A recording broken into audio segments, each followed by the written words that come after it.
Hsinchu Science Park, Taiwan. I'm the first speaker, and will introduce my team's stance before passing the floor to my second and third speakers, Robbie and Tara, who will further our arguments before our last speaker, Ron, sweeps the opposing stance off its feet and closes our claim that leaders should be selected from the margins.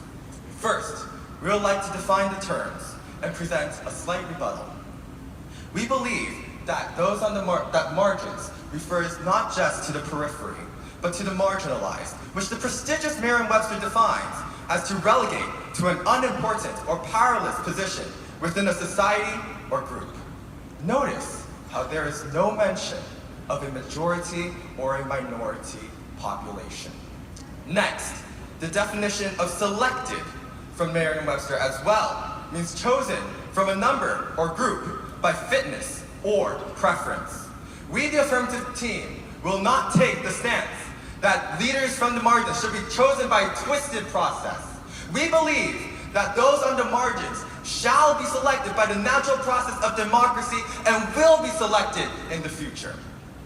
Furtherly, we'd like to dispute the idea that those already in power shall stay in power. There is a basis for this on precedent, on supposed education, yet there are also cases of corruption. But we, the affirmative, will talk no further. We, the affirmative, will not take such a negative outlook that those on the margins shall stay on the margins. We believe, and we will show why they will eventually become the leaders of tomorrow. With the definition in mind, our contentions are, 1, that the margins are also the majority. 2, that those on the margins shall solve the problems of those on the margins much more easily, making this place a better world. And 3, that those on the margins are more relatable. Now to move on to my first point, I'll be talking about the poor, race, and on women. First off, imagine working a blue-collar job while a businessman sitting in an office, standing on a high golden chair, rules the world. That is not a world that we can relate to. That is not a world that the majority of people can relate to. In a population of a village of 100, 6 people will own over 50% of the wealth. The rest, the other 94 people, they will be left to scramble for the rest. Those people are powerless on a monetary basis. Those people are on the margins. If we are to select a person from the poor, if we are to select a person from the fourth estate, if we are to select a person from the middle class, they will surely be able to rule the world better because they know the majority of the people and they'll be selected by the majority of people. Now, the majority of the people in this room are also a person of color. The majority of the people around the world are people of color. In South Africa, having a majority of people of color did not stop them from having segregation.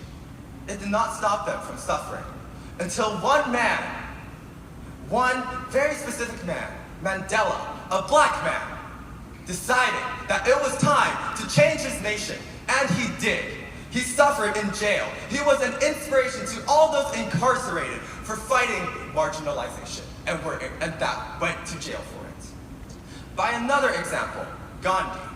Gandhi rejected the British minority, even though the British minority were in rule. He went on a hunger strike in order to save the majority of people, the people of his race. You guys couldn't even stand a couple delays for lunch. Keep that in mind. Now, 51% of the people in this world are also of a marginalized group. I would like the audience to think of what that group is. You have that answer right. That group are women. The speaker is a hypocrite for being on the stage talking about women's issues. We, the affirmative, are hypocrites to believe that the majority ought to speak, even though our stage is filled with a male-dominant speaking group.